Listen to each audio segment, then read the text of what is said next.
Hey guys, it's Heidi and Pusheen, and today I wanted to talk about my experience with mental illness and trauma in college. There's not a lot of videos out there about this topic that I've seen on YouTube, anyways, and so I wanted to address it today because I personally feel very, isolated and alone, and like no one else has this experience, and I don't want anyone else to feel that way. So this video kind of hopefully aims to make anyone feel less alone, as do all of my videos. But to anyone dealing with, mental illness and trauma in college, or has dealt with mental illness or trauma in college, or mental illness and trauma in general. So with that being said, I'm going to talk about, some serious subjects involving depression and anxiety and maybe some suicidal ideation and things like that. So if those are, and childhood trauma. So if those are intense topics for you and you don't wish to listen to that today, please click off the video. No shame in doing that. It's perfectly fine. In fact, I would rather you do that than sit through me listen to me talk about it. So if this is not the right video for you, go ahead and click off. I'll let you do that now. And with people who stayed, let's get started. I have some coffee, so I'm gonna take a drink of that first. I know it's just in a styrofoam cup. It's just from my dining hall, so forgive me for that. I could put it in a mug, but then I'd have to wash the mug. I know, how college of me, right? So I'm good for this topic. Okay, that being said, so my experience with mental illness and trauma in college has been, interesting to say the least. I have gone to a mental hospital as a freshman in college. This was last year. I have tried numerous medications, which resulted in going to a mental hospital. I have felt more triggered in my life than I have in a while. I'm away from my family, which is a good thing and a bad thing. So there's a lot of layers, I feel like, to being, a traumatized individual in college and having mental illness in college. So one big chunk of my life right now that I'm struggling with is my PTSD. So I have struggled with PTSD since I was a kid, and it's something that is very prevalent in my life, and just because I'm in college, it hasn't gone away. In fact, it's intensified, and I think that's due to a few factors, but just to name a few, I think being in a completely new environment. I'm in an out-of-state college, so I'm not in my home state anymore. I don't have my support system. That's been a big thing for me, and I'll talk about later. I have trouble relating to other people, and especially now in college with PTSD, it's been even more difficult. And another factor I think is personally, this is just for me personally, I struggle with anything to do with like addiction or alcohol, because I had a family member, and I have a family member that's an alcoholic. So any topic to do with alcohol has proven to be very, very triggering for me. And, as a freshman in college, I go to a private school. However, I am next to a state college.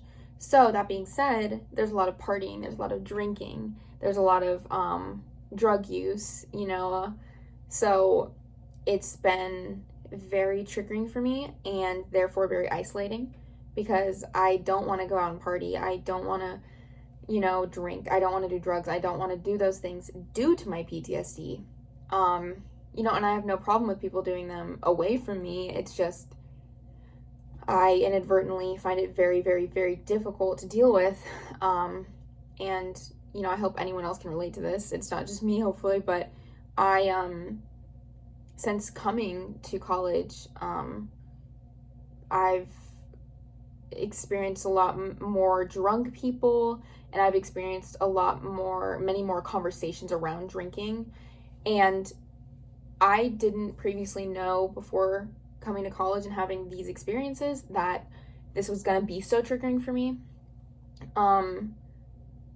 like, don't get me wrong, I knew that alcohol was a sensitive subject for me, but because it's kind of been the same mundane routine at my house, like, both my parents drink, they're not alcoholics, and, I know that they don't get drunk every day, and we don't really talk about alcohol, so, like, there's not really any new things to do with alcohol.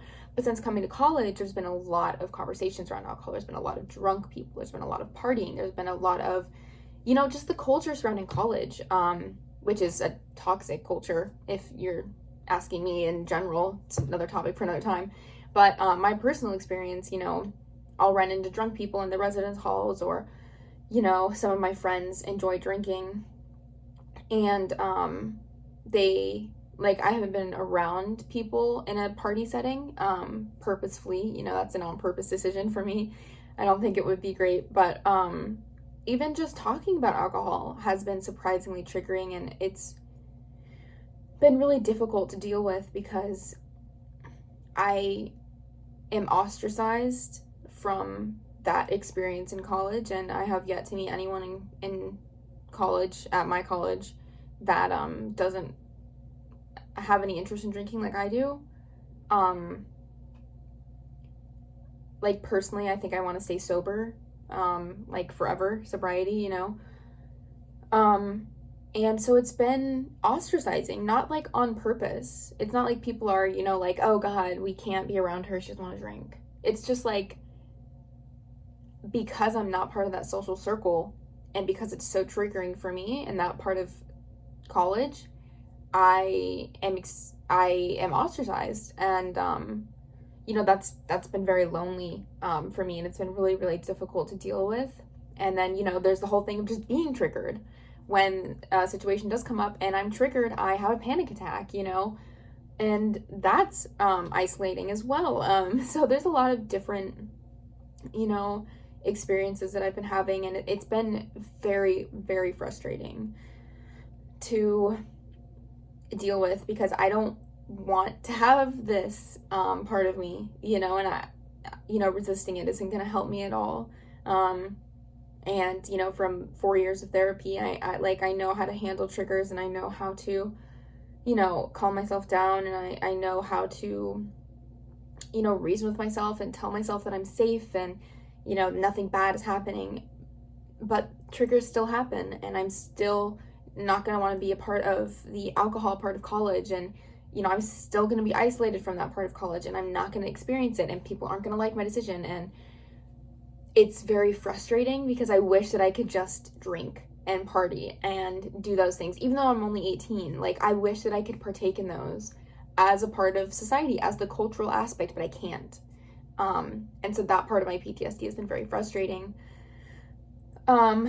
Yeah, and then another part, sorry, that was super long, but another part is just kind of due to my PTSD, and like childhood trauma, I often feel very unsafe in safe situations.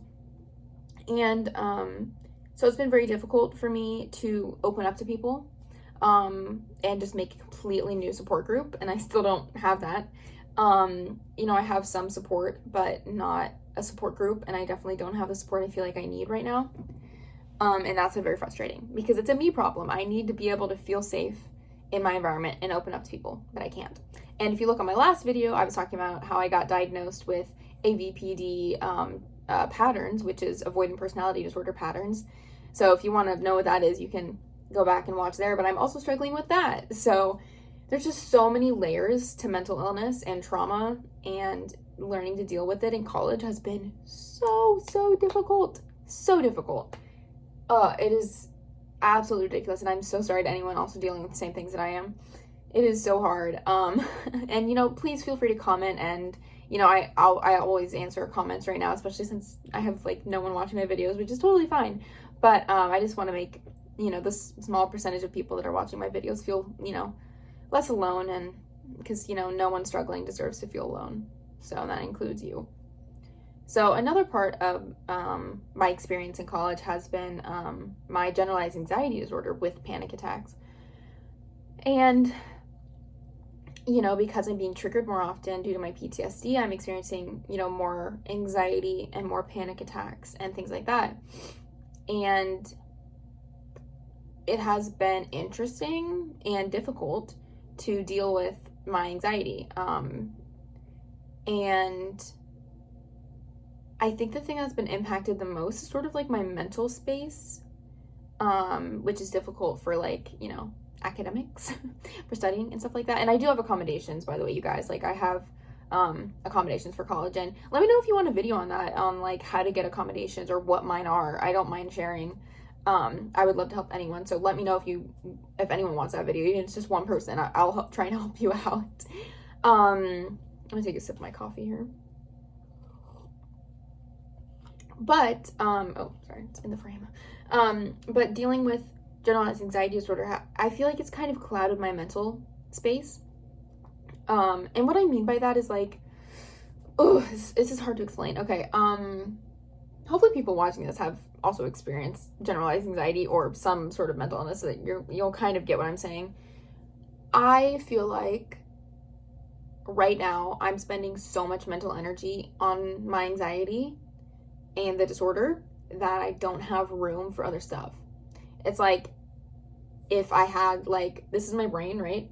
Like 3/4 of it is like anxiety, and then all I have is this left. You know what I'm saying? And it's been so difficult to try and calm that down. And I noticed personally for myself, I don't know if anyone else feels this way, but the more depressed I am, the less anxious I am. The more anxious I am, the less depressed I am. So right now, like this past month, I've been experiencing a lot of anxiety, like really bad anxiety. But my depression is like pretty low. I'm feeling good. Like I'm feeling fine, you know. But my anxiety is skyrocketing. And then, you know, in December, my depression was skyrocketing, but my anxiety was like fine. Hashtag mentally ill things, right? But, you know, so that's also been difficult. And then, you know, getting accommodations has been very helpful. If you can get anything diagnosed, hopefully your disabilities office is as nice as mine is, and hopefully they can help you. I love my disabilities office. They have been so supportive and so helpful, and they make me feel normal. They don't make me feel weird for needing accommodations, and they're really amazing people. It's these two ladies at my school that run the disabilities department, and they're amazing. So yeah, and let me know. I don't want this video to be too long. It's already like 13 minutes, going on 13 minutes.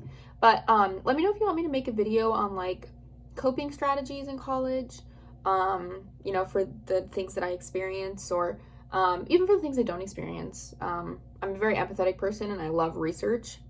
The DSM-5 is my best friend. Oh, did you guys hear they're coming out with a DSM-5 revised version in March? I'm so excited. The revised version is going to have new criteria for like autism. They revised bipolar disorder 1 and 2.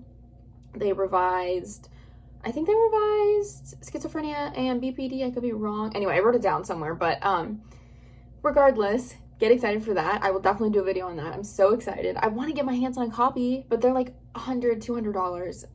I can't do that to myself. I'm not even a psychologist. I just love psychology. I'm majoring in social work, so, and I might minor in psychology, so I do know my stuff. But anyway, yeah, so sorry, I kind of got off on a tangent there, but let me know if you want me to make any videos on like coping strategies. I might anyways, but if anyone has interest, I'd love to know. And for now, I think that's where I'll end the video. I hope that anyone watching this was able to relate to my experiences and feel less alone. Know that you're never alone. You know, at the very least, I'm here sitting in my dorm room by myself. So, you know, we see each other. We can relate.